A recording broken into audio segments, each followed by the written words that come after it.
assalamu aleykum wa rahmatullah bandiraɓe yeɓoɓe Ayaw Pindi TV wonɓe e nder leydi Sénégal ha e bowal leydi on calminama on bismama e yewtere moon herinde ina wiye édition spécial ɓennore ɗo e télévision moɗon Pindi TV yadude hen e mawɗo Abou Gaye mo lelowal communication en hewno ɗo yewtere nde noon Abou Samba Diop lelowal pinal hande o joɗaki ɗo maw artoyi e sahaji paari so Allahu lamɗo jaaɓi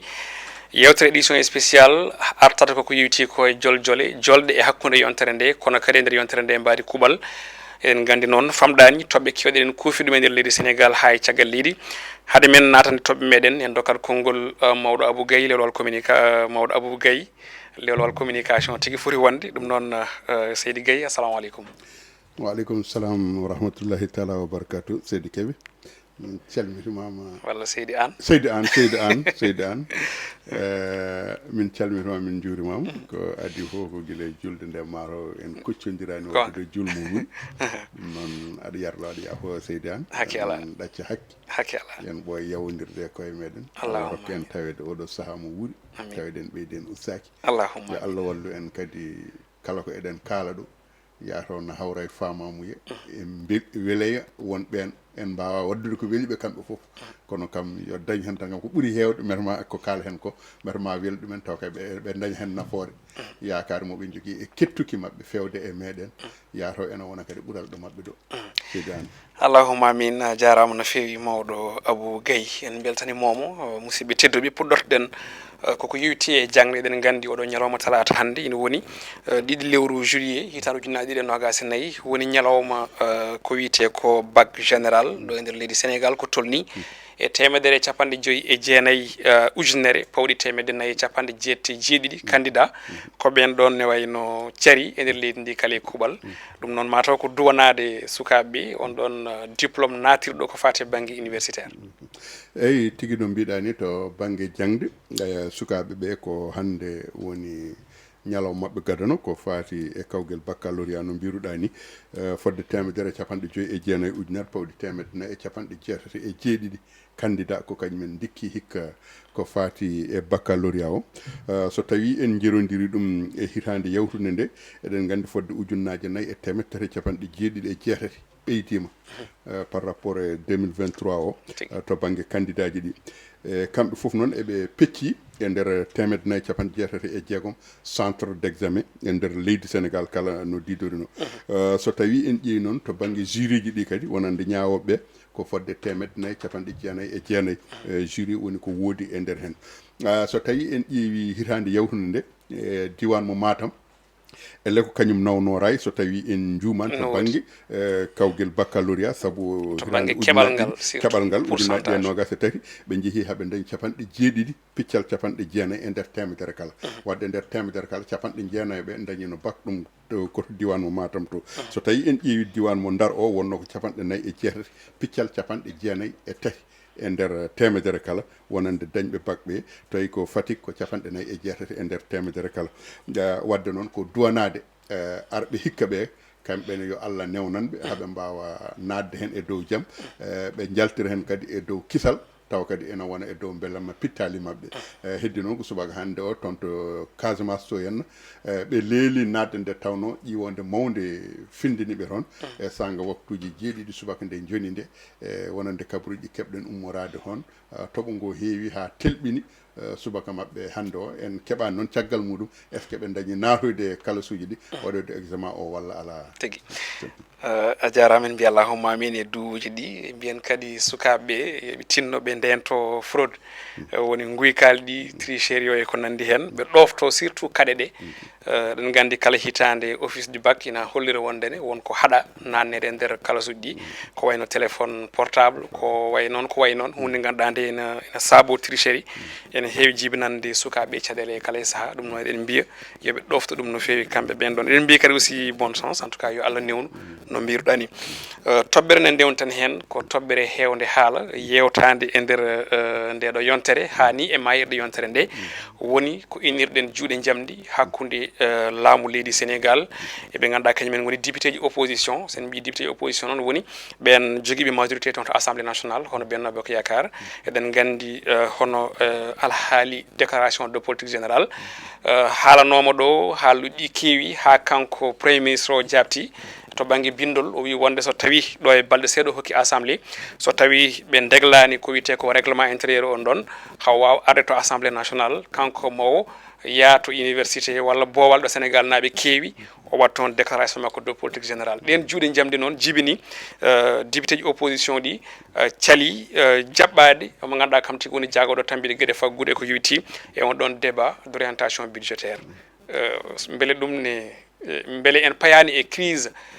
institution kulaɗo e aɗa andi so tawi en ƴeewi e 2019 élection ngaji présidentielle nde jawti tan kanko oɗo Ousmane Sonko adi wadde déclaration e faray so ko wi wonde état de grâce ala hankadi fandade muñde hankadi wodani hankadi koye haare tan ɓe naati eyyi kanko gila tan nde makki wiya waɗama élire gila nden kanko wi wonde fuɗɗima haare makko ɓeeɗo kam won joguiɓe majorité assemblée nationale keewende to banggue suudu sarɗiji to en ɓeeɗo kam mbawi muñandemo lebbi makko tati ɗi kam ha timma kadi ɓeeɗo wona kañumen dikkimo sa ƴeewi ko kanko dikki opposition so tawi en duttirima caggal seeɗa a tawa wonde jaggon mabɓe kalfinaɗo kala ko fati to banggue communication mabɓe kañum adino yaltude haali haalaluji baɗini e wiide wonde kamɓe wonɓe opposition eɓe kebla pour wadde ko wiyete motion de censure ko e ɗum ɗon noon so tawi ɓe naatoyi toon soɓe ndenaki ko probléme wontantaɓe ɓen jabtinomama kono jabugol ngol juutano e oɗon saaha beele ɗum ne yono premier ministre wasa notoyade ɗoftade kuulal article 55 eyyi aɗa andi so tawi en no mbirum ni ko kanko dikki sinno tawi no wona kanko dikki so tawi wonti wonde ko kanko omo haala ko Guy Marius Sagna windi windimo ɓataki wiide wonde horo yaata suudu sarɗiji to ko faati e DPG makko o jabti ɗum omo rokki ladial balɗe 15 so tawi won e kuule nder nderiji ɗe suudu sarɗiji leydi Sénégal jaltinnogal hoorejo jagorɗo e nder jimandi suudu sarɗiji walla kam e nder suudu sarɗiji ko fati e kuule mabɓe so tawi ɓe juɓɓitinani ɗum kanko o ara ha toon walla o yahata koye dingiral gongal haaluji kewɗi jalti e nder hen kono ko wawi hen wonde foof enen en gona ñawoɓe to oton banggue heddi koko nana hen no haale walla goto men fof ko tundi hakkille muɗum ƴeewa ɓurɗo ɗum gandal namdo ɗum ko fati e majjum rokka ɗum hen hakkille kamɓe koye mabɓe député ji ɗi eɓe mbaɗa ɗum kamɓe ministre uji ɗi eɓe mbaɗa ɗum ko mbaɗa hen ɗo ko kamɓe eɓe mbaɗa ɗum saabu goto mabɓe haade mabɓe guirbade hunde ko ma yaaha taw to conseiller ji muɗum ɓe o disnodirta ko fati e oɗon fannu enenne kazalika ko hono noon gollirten heddi ko kuulal 55 ngal wi wonde wiyani wonde happu o ko oɗo ñalawma tan walla ladial ngal ko nde tan wi ko omo foti wadde kadi o waɗata ɗum koto suudu sarɗiji to o waɗata ɗum kadi ko yeeso suɓaɓe tedduɓe toon to suudu sarɗiji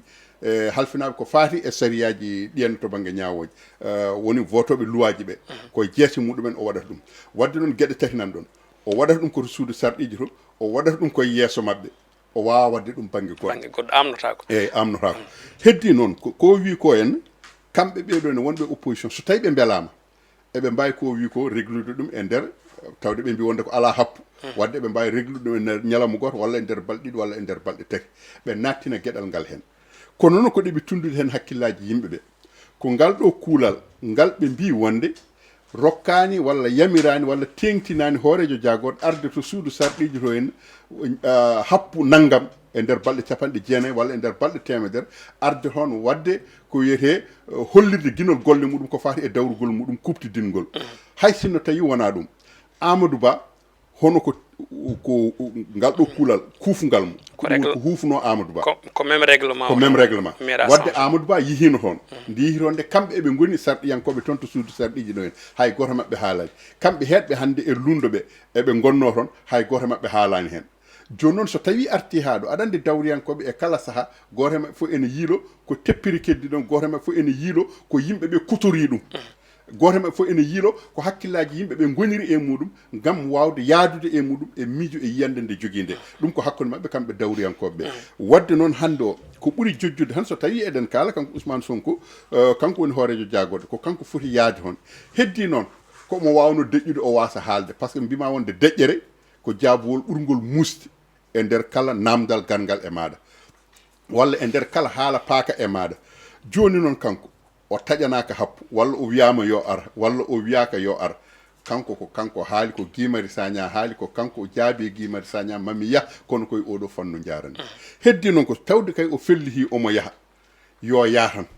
kulhuli noon nani hen kulhuli gonɗi hen ɗi ko eɗen gandi kamɓe hande o jooɗi ɓe jappere laamu nde ɓe gona joguiɓe keewal to banggue suudu sarɗiji to hen koɓe eɓe pamɗi hon doole saabu koɓe nogas e joyi député ɓe jogui toon so tawi ala ko yantaniɓe ɗum ɗon noon eɓe jogo kulhuli kadi ɓeeɗo wonko guirboriɓe so tawi a tawi min toon mamin taƴ mamin kel Ousmane noon jambaragal muɗum yarani kañum to darade yimɓe daro ene mbadda cormami cottumami jambaragal ngal yarani toon jambaragal ngal yaari ko mi ara mi daro ɗo e lobuguelam mi haala ko weeli fittandam mi ƴetto ɓe jiɗmi ƴettade mi huuɗa ɓe jiɗmi huɗɓe ɓe bonnita ɓe mi poti mi bonnide eɓe mi fotani bonni hande fof mi bonnita ɗumen jambaragal Ousmane Sonko ko toon yaari kono yarani koɓe mbiyata to banggue débat ji donc ko kulol motion de censure walla wona kulol motion de censure walla vote confiance ko ɗum jikku makko ɗum ko guila motion de censure o guila suwata o haalede kuccama koye député ji so tawi mi namdimama hol débat mo meɗɗa yiide Ousmane Sonko jooɗi yimɓe jooɗi kuccodiri e makko tawi ko débat tan ma woni ko télé ma woni ko assemblée a meeɗa yiide assemblée o arata o yetto o waɗa discours makko o gayno o fokkito o yaha lawol o meeɗa jabde tawede jaabowol o jaɓata o meeɗa jabde ɗum ko woni député ko fof ha ko natti wonde député ko woni e lundu ko ha ko woni e pouvoir ko ha e ñaldugue hande gue ala débat télévision radio mo jiyata wonde débat public mo jiyata wonde Ousmane Sonko ene jaɓa arde jooɗo do e adversaire uji muɗum walla jooɗo do ni e journaliste to banggue question ngaji e jaabuji namde e jaabuji beele wona ɗum hokkimo doole kanko wadde alors beele ɗum hokkimo force doole kono ɗeɗon doole ɗe o dañirno ɗum sababude ɗum ko ɗum kadi woni ko wasnimo walla ko woni e wasnudemo ɗeɗon doole ɗe o joguino hankadi yimɓe ɓe oɗon saaha wonko jiyanno tan ko jiyanno ko jiiɗe ɗe hande o koko mbayli saabu wonko haalno wonko nannuno e hakkillaji yimɓe ɓe wonko nannuno e ɓerɗe muɗumen yidde woni yimɓeɓe nde joguino e makko ko tubako mi mbiyata ko victimisation mo waɗanno o e nder hen jurum heewi e yimɓeɓe wiide wonde mataw ko ɓuurade doole mataw kono noon hande o yimɓeɓe puɗɗima famde puɗɗima andude wonde ndeke ko haalanno ko pop haydara hen ala ko woodi ko yiilotono ko o dañi ɗum tawde woni o dañi ko yiilotono ko kañumenne ene ciftinamo e kala saaha ko haalalno e ko waɗanno ko henna mbeɗa andi mayne garoy hen e ɗin fannuy surtout jillumo ko toon to marché Colobane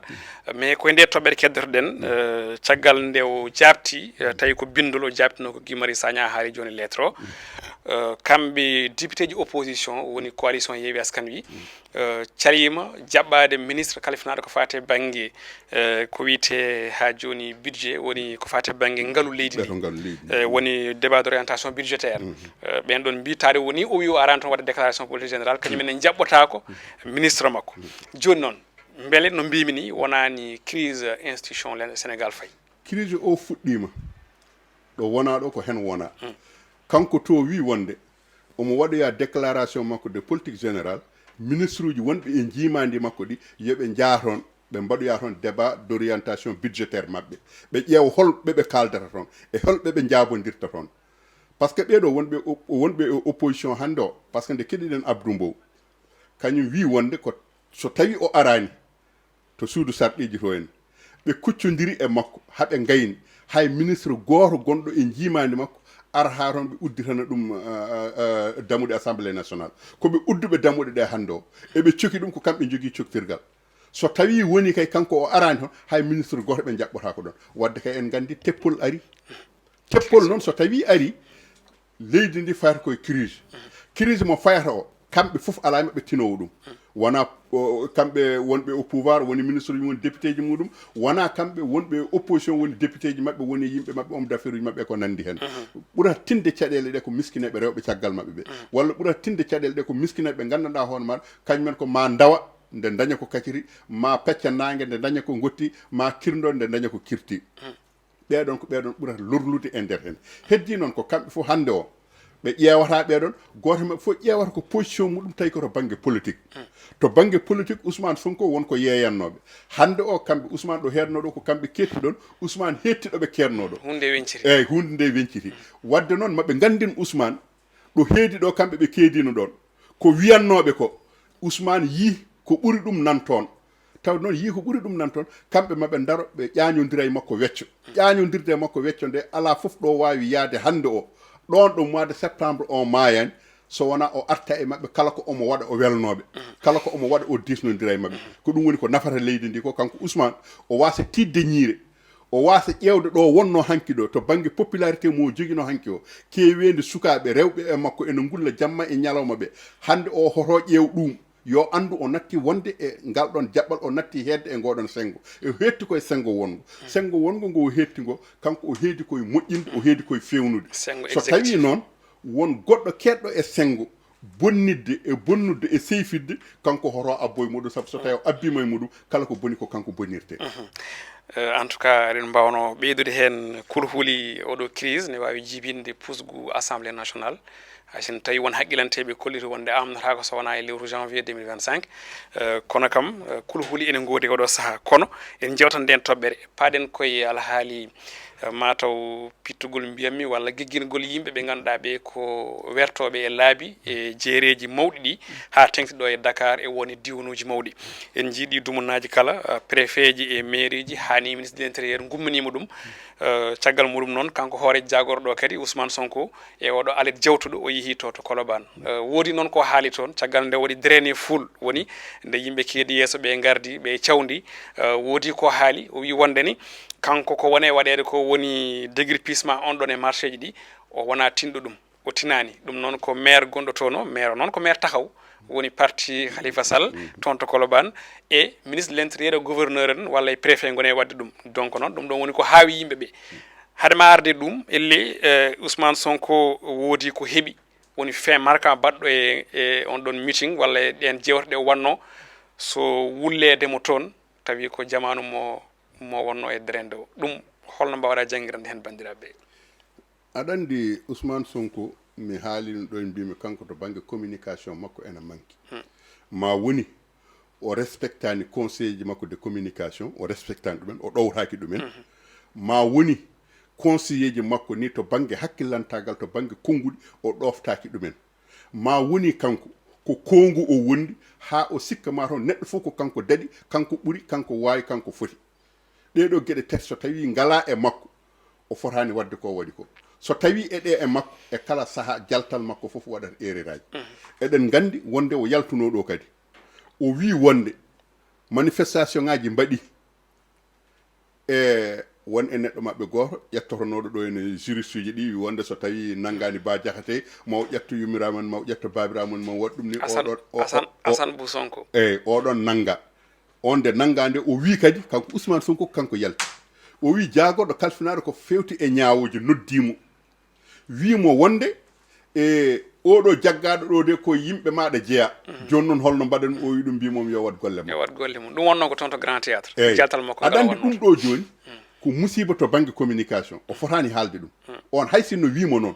o fotani yaltinoyde ka ɗon haala bool saabu yaltinde ka ɗon haala ko junnidde ministre makko ko junniddemo kanko hoore makko e yiddemo famɗinde ministre makko e yidde mawninde hoore makko e dow ministre makko ko gonga hay sinno wona haydara kanko woni premier ministre kanko woni dow ministre o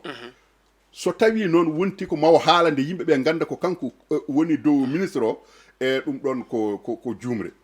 o watti ɗum e ngol ɗo lawol ñande Allah nde toon to Colobane to o wi wonde ko président noddimo wimo wonde wonko yahata e leydi ndi mete o tini ɗum o wi ala mi tinani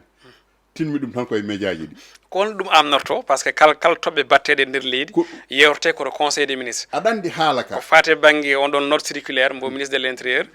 nana yirlo guila nana siifa guila 7 mai presque joni wonade lebbi ɗiɗi donc so hoore jagorɗo wi e tinani beele ministre de l'intérieur e hoore jagorɗo gonde gouvernement goto ɗum ko ɗum woni namdal ngal aɗa andi alhaali o politique nani e nder hen woni politique gonɗo e nder hen o mi wima wonde communication makko ko bonɗo bonni communication makko par ce que fittude boli ɗi yaccinde ɗum ittude wertoɓe e dow boli ɓe henne jeeyguji muɗumen eko nandi hen yaade ƴetta feccere e bedda nattina ɗum e nder jeey muɗum ene hutoro min jahowo lawolamo mi ala e jeeygu makko haaju mi ala e gollal makko haaju kono min o teppami e yaadam gam yaade humtoyde haajam banggue goɗɗo ɗum ɗon so tawi ɓe ndewni ɗum lawol ko hunde fonde wonde normal ko hunde fonde wonde heddi ko politique gonɗo e nder hen wona Colobane ɗum fuɗɗi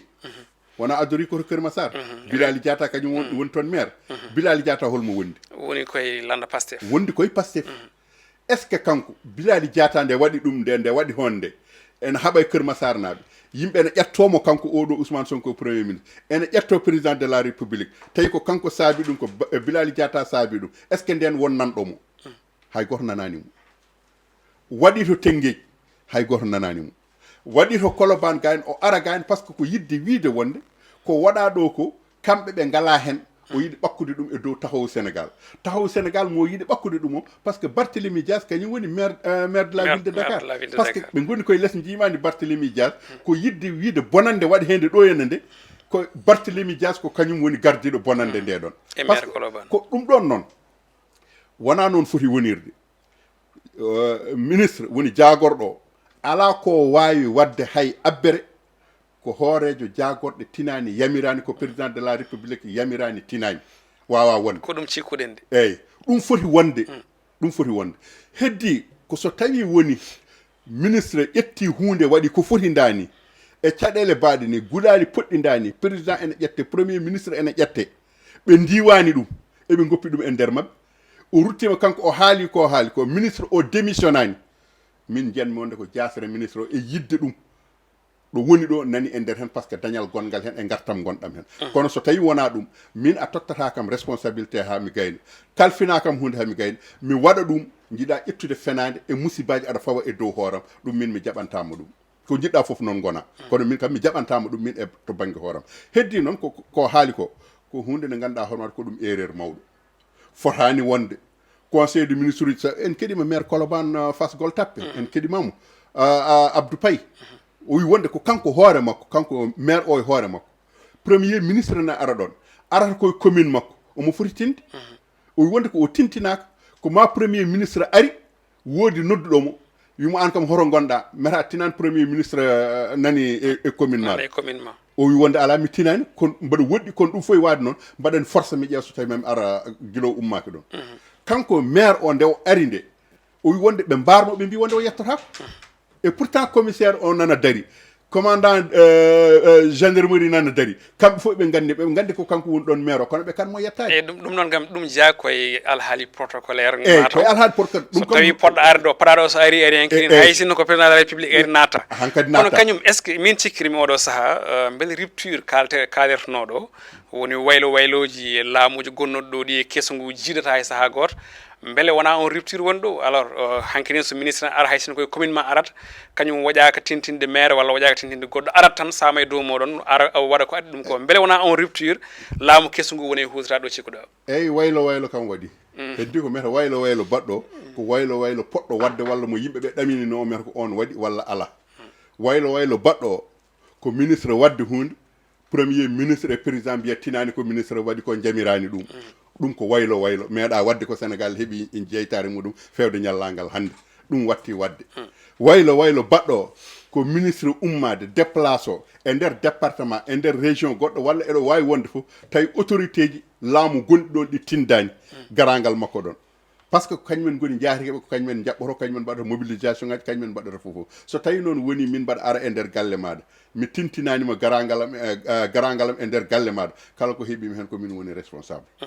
donc foti wonde ko jomum tintina joomum ɗum ɗon noon so tawi ko reptire moɓe kalanno so tawi ko reptire ɓe mbiyanno min kam yiyandam e reptire moɓe mbiyata o kesam hesamago wayloji ɗiɓe mbiyata ɗi ko ɗum ɗo woni wayloji min ɗi jiyanmi mi yiyani waylo goɗɗo kono no moƴƴi abou Gaye par ce que sa ƴeewi nden laamu so tawi ne déplace o ne ara e nokku heewi ko maire o tintine gouverneur uji préfet ji te sa ƴeewi ko watte hen ko to banggue bonande copreje nde kalami wadde réfectionné simisaji nde ko nandi hen c'est à dire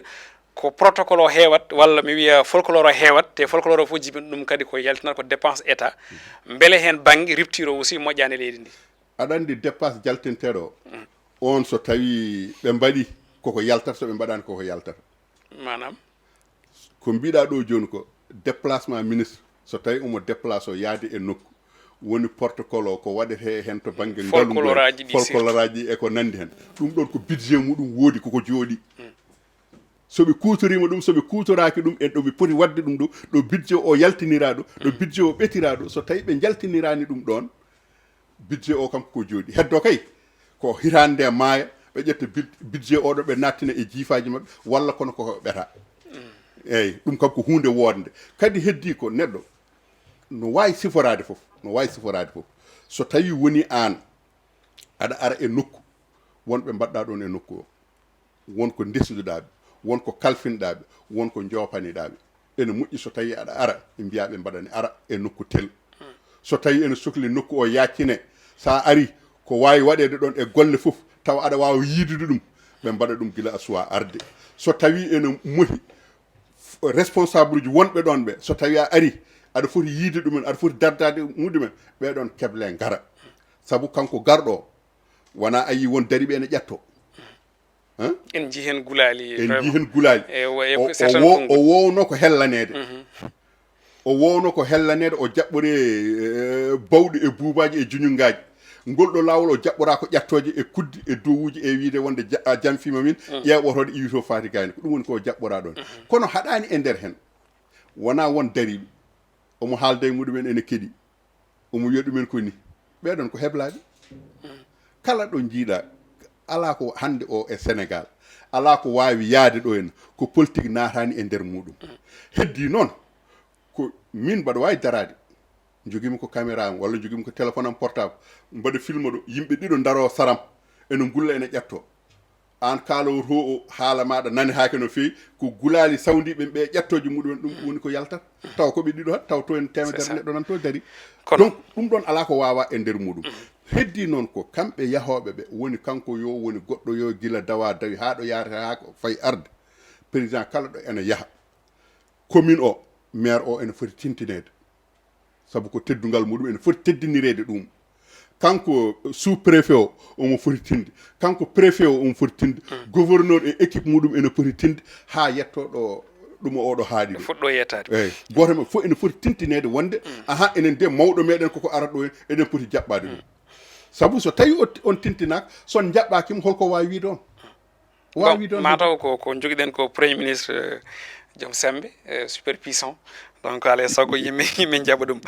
toɓɓere wonde ko pelɓodiral garwanigal walla mbiyen crise nderderi toon to la RTS woni radio division walla radio télévision sénégalaise eɗen gandi kanko woni galle mawɗo jaynirɗo to banggue laamu ngu ɗo e nder leydi Sénégal on ɗon crise noon ko hakkude Pape Alé Niang directeur kesso cuɓaɗo ke ngakki joni tan lebbi ɗiɗi seeɗa hakkude muɗum e agent ji RTS ne wayno noon koko fuɗɗi guila ñanden hay sinno tawi ko hanki ɓuuri feeñde hay subake saabu agent ji ɗi kollitima mbad sitting ene gasa oɗo saaha mbo kalten tawi ɓe mbaɗi ɓe kaljiti wondeni ɓe kuccodiri e Pape Alé Niang saabu e wiide Mame Moussa Niang goto mo ganduɗa holliti wondene ko elli Pape Alé Niang ari ko wadde saboté RTS omo limta caɗele ɗe defta hen o wi ko adi foof ko ɓe gusti ko wiyete ko jobdele mabɓe ɗum ko goho ɗiɗi ɓe keɓani avance uji julde taske tati contractuel en kañumen hewɓe aussi gaccama joni noon wonko sifono ko ɓoyani beele kamɓe golloɓe toon ɓe fodde 800 agents beele ne heeɓa ko wiyete ko gartam e golle mumen ɗum ne kadi Pape Alé Niang fini darni ɗum e saabi noon oɗo crise nan lombi hakkude golloɓe RTS en tout cas won hen e on Pape Alé Niang holno jiiruɗa oɗo crise gadano mo Pape Alé Niang jogori wuurdi eyyi aɗa andi ɗum ɗon ko feññinde tan kamɓe ɓe cumbi tan koɗo ɓe gonno jaɓɓal ɓe joguino gila ɓe jettaki e laamu he ha joni ko ngal jaɓɓal ɓe jogui ko jaɓɓal firina e jaɓɓal haare so tawi a ari e nokku a ardinama yimɓe so tawi a ari yewtude muɗumen disnodir e muɗumen kam jogoɗa happu seeɗa daawal gona yurni haade kono galle cosaɗo gila 1970 walla ko adi ɗum walla gila 1940 et quelque 48 an so tawi a ari ha e ñallugue hande ngue aɗa woni cukalel saabu so tawi eɗen mbiya cukalel tuggude nde galle o so sa hande télévision naati e nder leydi Sénégal sa ƴeewi taw ko o jibinaka so tawi a ari hande a ardima ɗumen wonko heewi ko gandanɗa hoore maɗa nan ɗon ko tawɗa ɗon ma woni koko ɓenni kono duttorɗe nan ɗon ma woni kadi goto foof ɗo woni ene ɗamini ɓeydade ene yiiɗi ɓeydade hay sinno tawi ɓeydaki ene yiiɗi ɓeydanede so tawi a ari moƴƴi ko jara hen sesen disnodira e muɗum kono so tawi a ari tan a wi tan bub par ce que kanko ɗo joni o yaɓɓi koko watno e nogas e jeenayi mba sikki e lewru mars 2024 wonande accord aji ɗi Racine Talla wanno signé ko adinde ene ummo ɗon Racine ne rokkino dalilaji ko jeeyi sababu muɗum par ce que ko goytali kewɗi pawdirɗi gonnoɗi ɗon kañumne heeɓi tan ko yamirore tawde heeɓi ko yamirore nde heeɓi nde wawa tan ko hutorade nde ɗon yamirore waɗa ɗum eyyi ɗo joni mboɗo yiiɗi darɗa ɗon seeɗa saabu nde Racine sifata on ɗon décret walla nden yamirore tawi ko élection ngaji présidentiel mbaɗama andama laamu kesu ari donc eɗen gandi kam ɓe sikki yeeso andini en wondene kanko Racine Talla heddorno koye poste o wadde so tawi on ne andi ko jahowo so siifi ɗum ɗon beele wona provocation saabu kanko Papa Alé Niang directeur caisse o dallodiri wondene ko ɗum ko siifa ko budget o galle o hattanani ɗum saabu woni goo piccal 6 milliards e haali CFA budget mabɓe no foti kamɓe RTS mi andani a andata budget mabɓe no foti kamɓe RTS ganda ko budget mabɓe no wawi fodde fof ko laamu ngu rondi ɗum a faami de ko laamu ngu rondi budget RTS kina tolno e capanɗe e quelques milliards kala hitande kanko Pape Alé Niang garɗo hande o salaire makko no foti 5 millions omo jogui million ngaji joyi ɗum ko salaire de base indemnité ji ɗi kaalaka oto o haalaka carburant o haalaka téléphone o haalaka galle o haalaka famide so tawi a rendini ɗum fof Pape Alé Niang ene heeɓa fodde million ngaji 10 kala lewru e pourquoi o ustani ɗum ɗon yo adoro ɗum ɗon taw wona mbima womre fiyata ko ɓadiɗo ɗum waɗi ɗum ko womre werlo haako so tawi aɗa yiiɗi jubboyde to même ko maɗa ko ha gasa yo wi ahan min de tawmi ɗo mbaɗa joguino caisse noire fami caisse noire o wonno ko million ngaji 10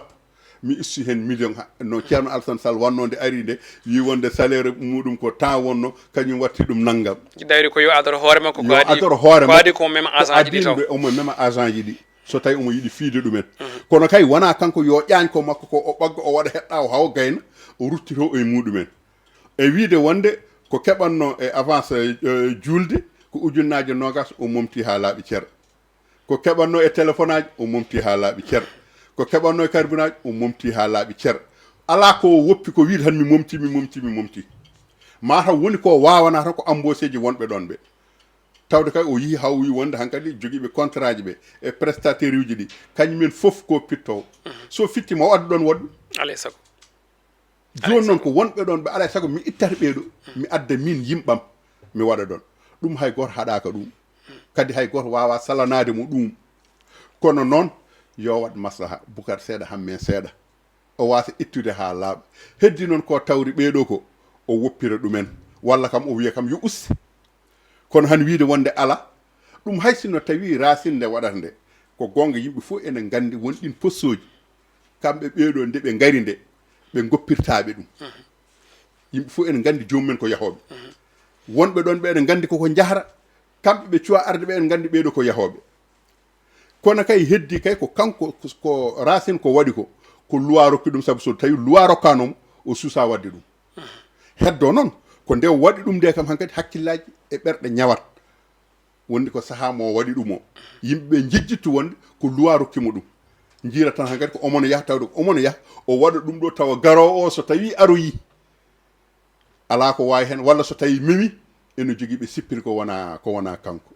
hay sinno tawi kanko ko calorno ɗum guila adane o ari ha ala dernière minute o jaaɓi ɗum garo o heddor hen tan walla so tawi wi ene memo ɗon ene jogui ɓe jaggodiri ɗon kono en paami kam ko signature ñawnoji hakkillaji e kala e saaha ko signature a wawa wonde e galle guila presque 2012 ou 13 mbiɗa sikki kanko Racine Talla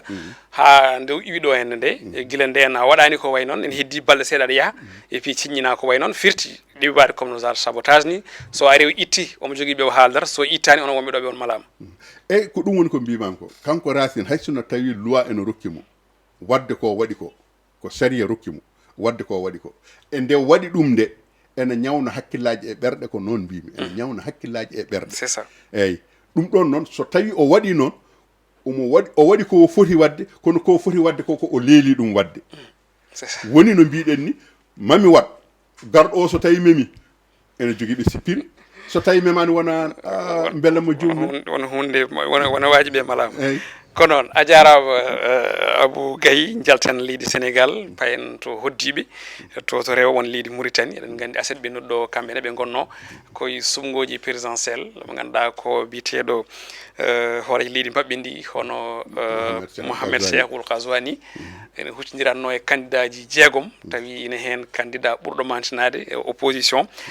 kadi ko anti systéme biteɗo Brahim Dawoula Bey tawi ko militant de droit de l'homme woni daraniɗo fodde bani adama sumgoji noon mbaɗi ko ñande aset jamma aset o ha alet ha altine hanki sa ƴeewi ina heewi pila beña e pila beñcita guykali walla gulali fraude e manipulation yiyama hen no feewi hay subaka hande o en nani wonde ne connexion Mauritanie ko kuppa e o saaha saabu manifestation ngaji e erali fitina teskama toon no way wade foof hanki tambiɓe ko yiwite banggue élection ngaji ɗi mbaɗi ko wiyete ko résultat provisoire ɓe mbi ko Mohamed Cheikhul Ghazouani kañum gagné e kala temdere kala capanɗe joyyi jeegom woni 56% opposant dewɗo e makko ko 22 woni Brahim Dawoula Bey holno jangguirɗa ɗi sumgoji leydi Mauritanie aɗa andi to banggue Mauritanie min mbiyanmi ko élection ngaji hikka ɗi e élection ngaji 2007 ɗi ko élection ngaji ɗi ɓurmi rewidade 2007 woni nde Sidi Wul Cheikh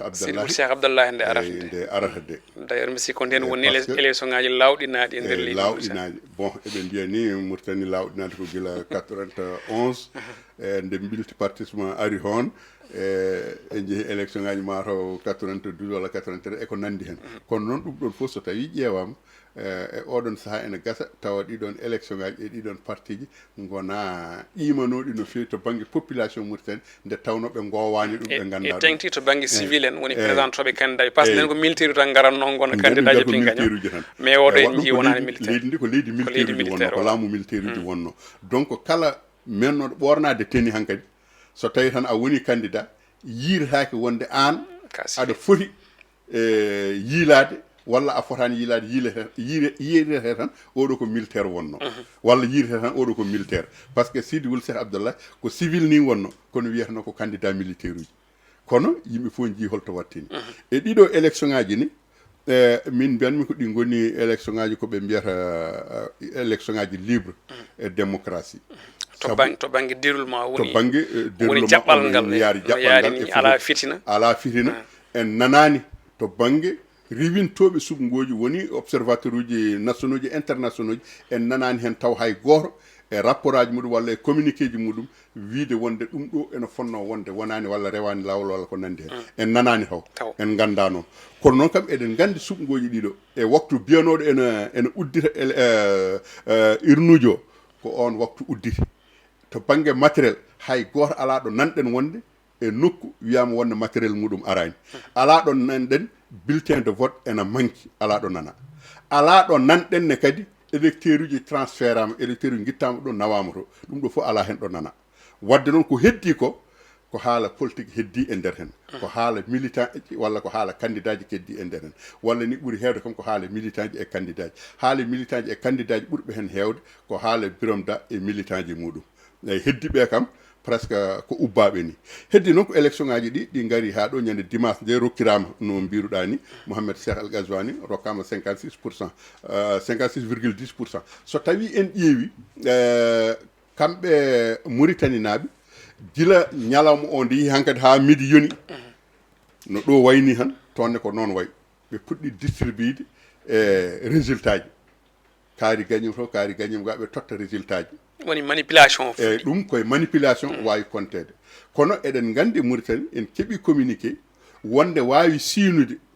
jencude suɓgoji ɗi tan ko seni ko ɓen mbawi siinude jencude suɓgoji goɗɗo fof wawa seni d'ailleurs ɓe mbaɗi ko wiyete ko plateforme goto internet tawi aɗa yiya ɗum ɗo déroulement o aɗa yiya kadi aussi no limirte ni tolno to yarata wilaya par wilaya mo gaɗa par mo gaɗa non ha gasi heddi noon ko waɓe no Abou Gaye en kañumen ko militant ji il faut no kadi yimɓeɓe ɓe mbawa serdude militant et électeur neɗɗo ene wona électeur taw o wona militant neɗɗo ene wona militant taw o wona électeur ɗum ɗon noon ala sago yimɓeɓe ɓe mbawata sendu ɗum min noon jiirumi min to bange yimɓe wullanoɓe biran ɓe ko militant ji biran ɓuuri hewde par rapport e électeur uji sabu so tawi en di to bange campagne o biran waɗi campagne yeehi koye won parti mo yantani kono noon ko kanko woni candidat en tout cas coalition mbiɗum coalition biram 2020 biram président 2024 en jii ko wayno oɗo parti sir mo gandanɗa hoore maɗa ko oɗo Diop kañum jeeyi ɗum a famde woni haali kañum woni directeur campagne biran non el id ɓeɗo foof so tawi wonde jeehi eɗen gandi kam candidat ji jeegom keddiɗi ɗi ayno ɗo wano ni électeur uji muɗumen ko ɗum woni ko biran nawi biran nawrani électeur uji ɓeɗon par ce que eɓe jogui e biran confiance ala ko gulali gulli tan ko sukaɓe payi to henna kañumen gabbima toon kono wona jogade ɗumen jiyande walla miijo wonde min de e hakke hakkillam wona ene jaari to biran walla ene mbaɗiri soutenir biran par ce que eɓe jogui hoolare e biran sabu so tawi a ƴeewi lewru caggal ko addi élection ngaji ɗi biran ala fof ko wiyaka ɗo hen wiyama ko jam fante wiyama ko n'importe quoi yimɓe ɓe mbi ɗum kono noon so tawi a ƴewti tan ko ngakki lewru seeɗa tan yimɓe fof ndiiri kucci e makko wonko waɗi ɗum heddi noon ko ari ha ɗo henna kadi biran yimɓe ɓe il faut ɓe ganda situation Mauritanie holno sifori par ce que yimɓe ɓe ɓe kalanno ko wiide wonde ko ɓe mbaɗe hakkillaji mabɓe ko Mauritanie ko systéme woni ɗon ɓe mbiyatma ko cafata tan ardoto ɓalejo ardotako tan walla ɗum ardotako tan ko ɗum ɓuuri wawde haalede en tout cas ɗum ɓuuri wawde haalede kono noon mete ko ɗum woodi walla ala ko wawi hen wonde foof so tawi wiyama wonde safalɓe ko kañumen jogui parti ji muɗumen mbiyen ɓaleɓe kañumen ne jogui parti ji muɗumen saabu so tawi a ƴeewi joni parti AJDMR ko Ba Mamadou Bocar woni hon ardi parti o hande o so tawi aɗa yiya toon safalɓe ƴewata ko hedde 0,% e safalɓe wonduɓe mabɓe kamɓe halpulareɓe ɓe mi wiyata ɓaleɓe safalɓe kewani mabɓe mi wiyata ɓaleɓe safalɓe ɓe est ce que eɓe goodi hen ni so tawi ɓe goodi ko filtat enfin ko heddi ko pop ko halpulareɓe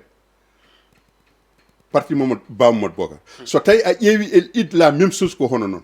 wadde électorat ɓaleɓe jogui toon o woni ko hardineɓe woni ko sonikoɓe woni ko jolfuɓe wiyeteɓe toon ɓe woni ko halpulareɓe wiyeteɓe toon ɓe koɓe fecciɓe safalɓe wiyeteɓe ɓe koɓe pecci ko pop feccere wootere e mabɓe ene wonta ga ene pecce 10 e ɗiga candidat ji kamɓe ɓuuri mobilisade ko ɗum woni systéme o alors eyyi ko kamɓe ɓuuri mobilisade tawde noon ko kamɓe ɓuuri mobilisade so tawi suffrage uji mbaɗama alay saago ɓe gañoto tan enen noon kamɓe e koye mabɓe so tawi a ƴeewi ɓaleɓe wonduɓe e parti ji safalɓe ɓuuri hewde e safalɓe wonɓe e nder parti ji ɓaleɓe mais d'ailleurs min ɗon mbo yi laɓɓitinaɗo par ce que elle sa ƴeewi électorat Mauritanie heewani no feewi ɓe timmani 2 millions ɓe timmani 2 millions hedde 1 million 900 et quelques électeurs yimɓe windiriɓe te alors population ne wawi woni hedde 5 millions je pense que 6 millions e dañi recensement ɗo beele muttannaji foof ne waɗi accessible e on ɗon liste électoral ko ɗum jimmi wiide beele kam fam jogui kayitaji ganduɗa ko poɗɗi suɓade woni wawde wotande neɗɗo o so tawi en tumnima en tout cas e nde limore min de gandumi ko hooram hande o mbiyanmi wonde ko kala mo dañani kayit e Mauritanie ko kañum négligé guilay dow hooram noon kay kayit Mauritanie wona noon de ala aɗa andi ko tagi min keɓal kayit Mauritanie hottampin hoorema bisimilla ay so tawi a ƴeewi recensement ji battidiɗi ɗo henne ɗi aɗa andi adane ene musno kono ko sakkiti ko ɗiɗo recensement ɗiɗi cakkitiɗi ɗi kala hen recensement garɗo ɓuuri webde e keddiɗo binditigol ngol rewani lawol de bimi o recensement jawtuɗo ay binditigol ngol rewani lawol wonɓe toon ɓe mbiyatama noon wonɓe toon mbiyatama bindatagol ngol rewani lawol aɗa andi holko waɗi ɗum min so tawi mi ƴeewi min ɗo gonmi koye commune Hayre Mbaro commune Hayre Mbaro woni ɗon maire ko Cubballo ko halpular conseiller ji muɗum foof la même chose so tawi a ƴeewi conseiller ji makko ko ɗiɗo goni hen hardineɓe ko heddi ko fof ko halpulareɓe bureau gonɗo ɗo no état civil gonɗo ɗo no recensement ji gonɗi ɗon ɗi yimɓe dawata an so tawi a ari min mi ara joni mbaɗa yiiɗi winditade sukaɓam hay sinno yummaɓe arani yummaɓe so tawi ne jogui carte d'identité mi ƴettata carte d'identité yummo hay sinno ko banum gorko ene wawi arde lomtade yummo o min hay sinno babam wodani nenam wuurani miñam walla mawnam ene wawi wonandemi seede wonde komi murtannajo ɗum webnaka est ce que aɗa daña ɗum ɗum mais c'est-à-dire que ɗum fof e waade noon min kam no cikkimi ni par ce que e sahaa recensement mbaɗa wonno Mauritanie aɗa andi leyɗele ɗe fof gayni recensement o ko recensement général ko aduna o fof fuɗɗi par ce que ko systéme Nations Unies addi ɗum leyɗele ɗe fof gayni ha hedde Mauritanie par ce que yina ha lewru janvier te probléme o woni ko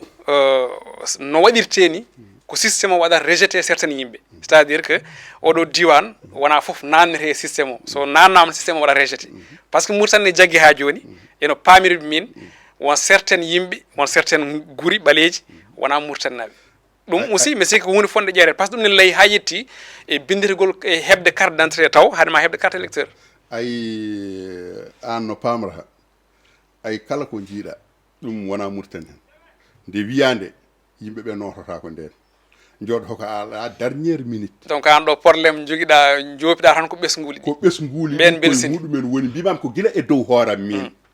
gila e dow hooram e goɗɗo baaɗono am a famide par ce que mbaɗa andi min wonɓe jiimi toon winde kadi aɗa andi wonko ene haale ɗum wawa wasde wodde kala leyɗele heɓɓe frontiére